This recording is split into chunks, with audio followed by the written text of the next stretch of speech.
right? And I've noticed at some point, I'm gonna have to face this shit, right? So the end of last year, I was taking like 6 weeks off from the road, and I knew the shit was coming, right? I felt it. I was like, hey, here you go, Bill. You're off the road, time to deal, right?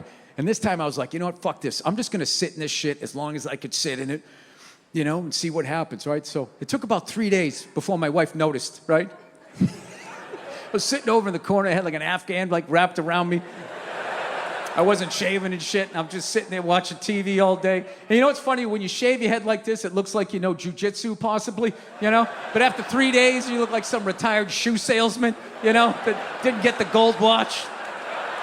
So I'm sitting there, and my wife, you know, we got 2 little kids. She took her a few days to notice. She finally takes me in. She goes, hey, what's going on with you?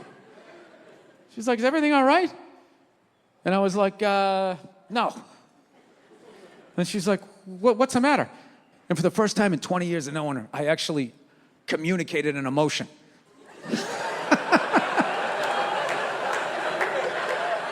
I swear to God. She goes, what's the matter? And I go, I'm sad.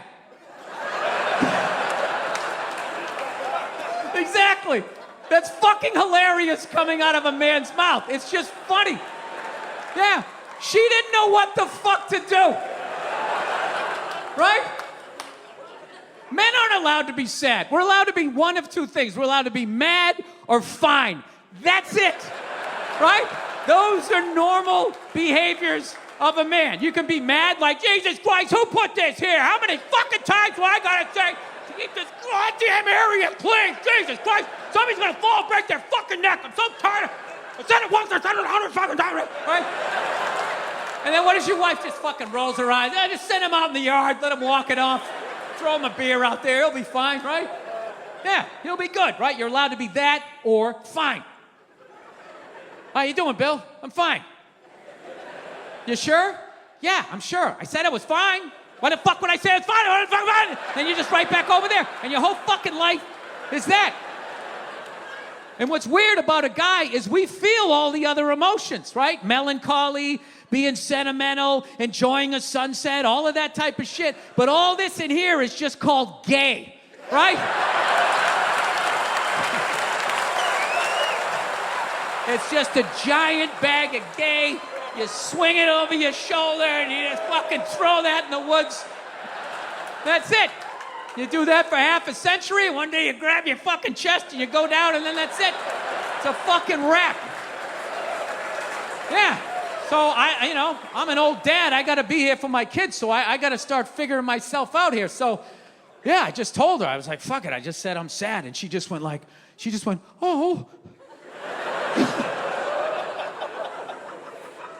She's like, was it something I did? Did I do something? I said, no, you and me are great. You and me are great. This is some shit from a long time ago, you know, that I just been thinking it's been coming up and all of that. It's just been really bothering me. And she goes, oh, okay, well, I'm sorry.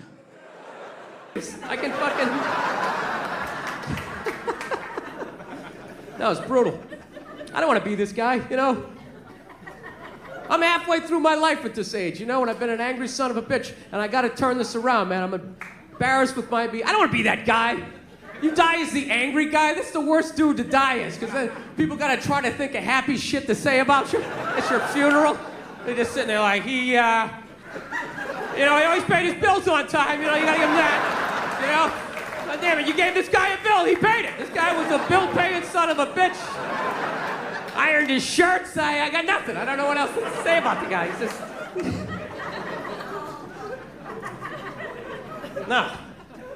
No, I noticed, you know what I know I had an anger problem was when, just like little random things. Like I went to this place another time. I'm on the road and I'm ordering food, and I was done ordering the food, and the guy behind the counter asked me if I wanted a cookie, right? And all of a sudden, he had this unbelievable urge just to blast this guy right in the face. I'm not trying to be paranoid, but my brain was just sitting there going like, dude, what kind of a man asks another man if he wants a cookie? This guy thinks you're soft or something. Oh, you want a cookie? Huh? You want a cookie there, cupcake? Who the fuck is he? Doesn't fucking know you like that. You know what the sad thing was? I wanted a cookie. I would have loved one. Sit there with a big glass of milk like a 4-year-old. Who doesn't love a cookie? You know? But I say it. I say I want a cookie. You don't fucking. I say it. I say I want a cookie. I bring it up. And if you bring it up, you do it subtle. You don't just yell it across the restaurant. You want a cookie, you pussy? Pussy? Pussy?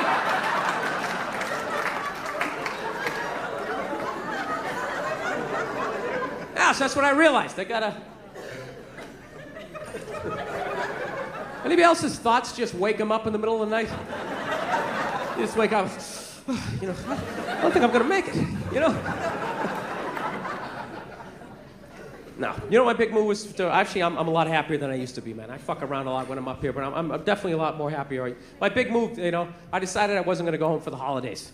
That was a big thing. I had to. There you go, one guy right there. Yeah. I had to. I don't know what age you decided not to, but I went home at 39, not married, no kids, and I was just like, there is no way I am going home at 40. There's no way. There's no way. People are already like asking questions. They just look at you weird, just like, so you're just gonna tell jokes, you know? Talk about disease and wish it on people and make fun of people who like cake? Is that what you're gonna do? You don't wanna live in a cul-de-sac and have a couple of kids and gradually resent everyone and then take your own life? You know how to do that? Yeah. No, dude, I would love to be married. Like in my head, it all makes sense. Like I don't know what happened, but it scares me when I see married guys. I just get like nervous, man. I'm just gonna be like that stereotypical married guy, you know? Just like a shell of my former self. You know, every weekend up on that silver ladder, just scooping shit out of the gutters. My neighbor coming over, you know? Hey, Bill, how's it going? I know, pretty good, pretty good. And white women, we blame a lot of stuff on white men. We blame a lot of stuff on white men, which I think is a little bit crazy because we did make you. It's just made me very sure of one thing. White women should never be allowed to make robots. Before you get all like huffy, I'm not saying you can't make robots, although I doubt it a little bit. I'm just saying you should never be allowed to make robots. Because if robots get out of hand and just start taking over everything and being real evil, white women will be like, well, I don't know, I just love them. I mean, not my robot. And not all white women are bad, you know? Some white women really do try to put in the work. They try to do good things. You know, like 2 summers ago, we realized that Black Lives Matter.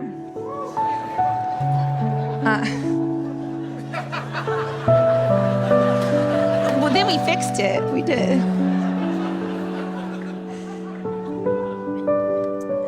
Waiting till like 2 summers ago to realize Black Lives Matter is like needing to see that documentary to know SeaWorld is bad. Like, did you know whales shouldn't live in a sink?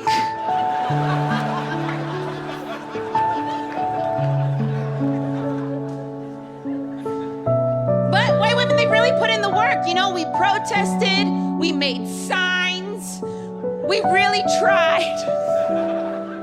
But then something terrible happened to a lot of white women. Something terrible happened to us. Some of us realized that we've actually been racist this whole time.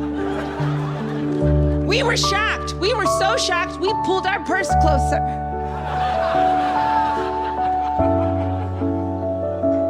But after that, we were like, well, from now on, we're gonna learn, we're gonna listen, we're gonna hear, we're gonna open a small Black business.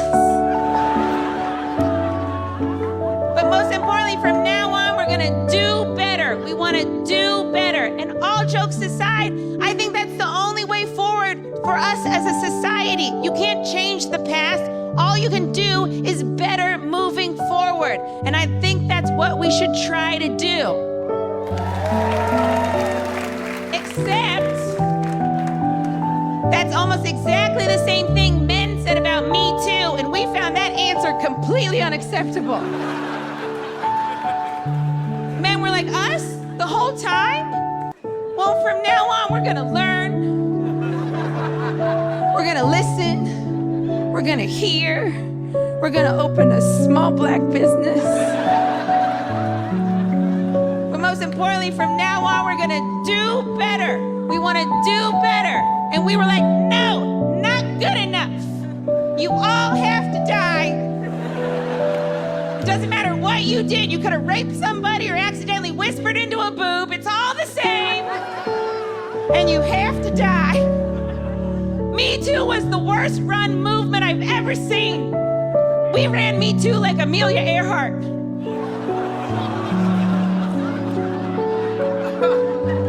We crashed it immediately. It should have been a conversation. We needed to have a conversation about these things, and you weren't even allowed to ask questions. And I know men had questions because I had questions. Like, I'd hear some women say something that was a Me Too, and I'd be like, hey, the thing that you just said is a Me Too is actually the thing that I like.